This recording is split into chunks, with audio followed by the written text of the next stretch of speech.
Hello everybody, welcome back to the workshop. So today is going to be a little bit more of a somber video, so if you're not into one of those things, you can go on to one of our other videos. Today I just got the news that my landlord has passed away, and I'm going to leave his name anonymous just as a respect for him and his family. But it's prompted me to, work on delivering this message, and I hope this will come across to some of you and inspire you. I hope it'll convict others if you have been doing this recently and you're wrong for it and you need to take and repent for that and say sorry to some folks out there that maybe you've been a little bit harsh on. Now, where am I going with this? Well, my landlord, and I try real hard to keep this all the same thing, he was kind of the real first person that actually ever took a chance on me. I come to rent from him nearly 11 years ago now, to this day. I've got a few months yet, but coming up, and I would be renting from him for 11 years. And when I got married to Jessica, I was only 18 years old. And in fact, I started looking for a place to rent out here. I had moved from Colorado out to Ohio. And I was only 18. I was moving from one job to another because I could make better wages here in Ohio and less cost of living like it would be in Colorado. And so therefore I was trying to take and provide a little bit better of a life for Jessica and I than what I had previously been involved in as far as my life goes. So I thought Ohio was a great option. Well, I got here and I took and made some calls to find some places I could rent. I was living with my mom and dad at the time. I was really trying to find a way of striking it out, making it on my own, and I kept kind of getting no's. I think I called maybe 5 or 6 different places, and I kept getting no's, just based upon my age, if you will. And so, I kept getting no's from people, and then finally I called on the place that we're living now, and I got a yes. They'd be willing to take a look at me, at least let me come take a look at the place. And that was huge. That was huge in of itself, let alone, what would come next. So I come out and looked at the place. There was over 6 other applicants that were looking at the same place. Some of them had kids already. Some of them were older folks. And, some of them were young people, single, things like that. Just a whole mixed match of people, a different variety of people that were interested in renting this home from my landlords. Well, again, me, 18, I think, what shot do I have of, renting a 3-bedroom farmhouse out in the middle of the country, with a little, shop space, little garage out back and things. And I was just thinking, man, this place would be awesome. I really hope I could get this place. Well, I go through the whole place and, look it over. For me, it was great. It looked like a castle. And so therefore, I said, well, I would really like to rent it from you. And, my landlord, he asked me a few questions and stuff about myself and things of that nature. I told him I was 18.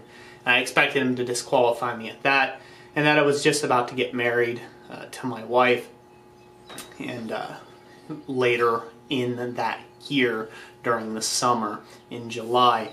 And he basically stated to me, and this is what type of man he was. He come up and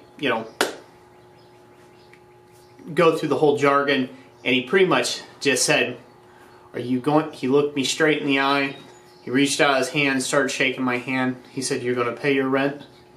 I said, "Yes, sir, I am." And he said, "It's yours." And that was the first time I really had somebody, go out there and take that chance, take that chance with me.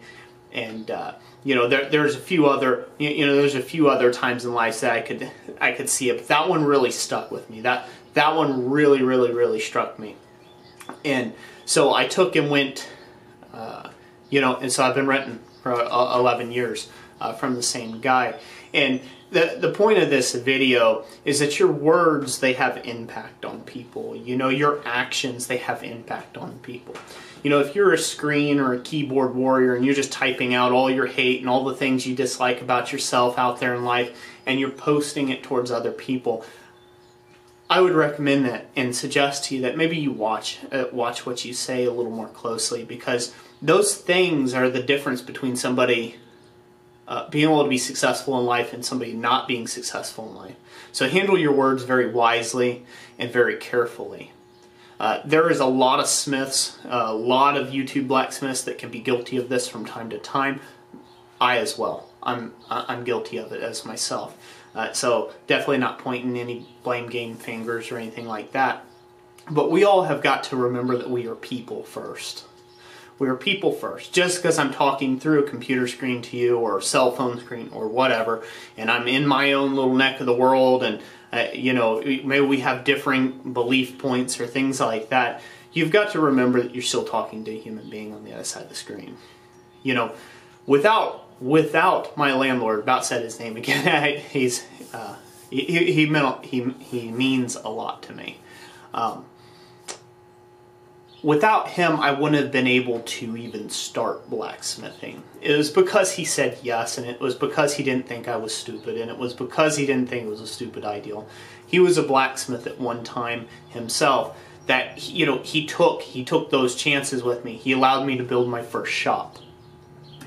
In fact, one of my first experiences on a real anvil, so to speak, I had to coal forge, but I didn't have an anvil yet, and so he brought up anvil in this front end loader bucket. So that was my first time, and he showed me how to forge a coal rake, and that was like my first experience ever in blacksmithing. And he was always encouraging, even though my work looked like junk. Let's be honest, my first works looked like junk. He was always so supportive and encouraging of me in that, and he said, "Mo, looks great, you're starting." And I've done multiple jobs for him where I've fixed something or welded something or bent something. He could have easily done that himself, but he knew that I was trying to make it as a blacksmith and support myself and my family. And so without him taking and coming alongside me and building me up, not tearing me down, and what you see here, the 600 videos at the end of this month that we will be at on the subject of blacksmithing, my long career in blacksmithing that I've had, the wonderful opportunities that I've been given to be able to go up and, the blessings of taking classes with Tom Latinay and Peter Ross and Wayne Apgar and, all types of guys of the like, Clay Spencer, things like that. All that wouldn't have been possible unless I had somebody else that was taking and building me up and saying yes and opening doors of opportunity. So you can be that person. You can be that person today for someone. You can take and choose to take and build somebody up with your words, or you can tear them down. There is no in between. We call it constructive criticism. It's usually just criticism. So it's something that you need to take and assess and evaluate for yourselves. Where you're at on that. This message won't strike a lot of people's fancy, and I get that, and I don't really kind of care, I guess. That's on you. You as an individual, you have to come up with, your own responsibility for your words and your actions. So that's it. That's going to be it for this video. I know I kind of rambled on this one a little bit. I'm gonna leave it with this. I don't share much about my faith and things on my channel, although I'm known as Christ Centered Ironworks, and I do that as a pure respect that I understand that there's a lot of people out there that don't believe the same way that I do, and that's fine. I am who I am. I love Jesus. I pray, and I do all those things. So if you're a praying person, whatever faith or denomination or whatever you are, or maybe you don't believe in anything at all, and you just want to send your condolences, ring the anvil once. He was a blacksmith. I've heard that that's kind of a thing. Maybe give the anvil a few taps for my landlord that went home today, and just in salute of a legacy he left behind him, and no short of that legacy, he's left me behind as well, to carry on.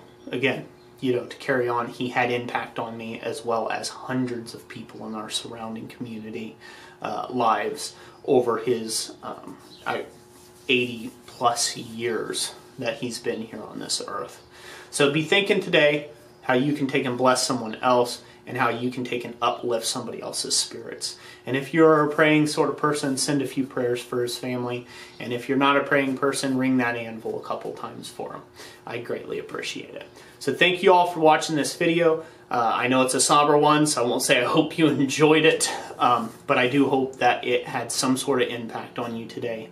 And like I always say, thanks for watching. We'll catch you on the next one.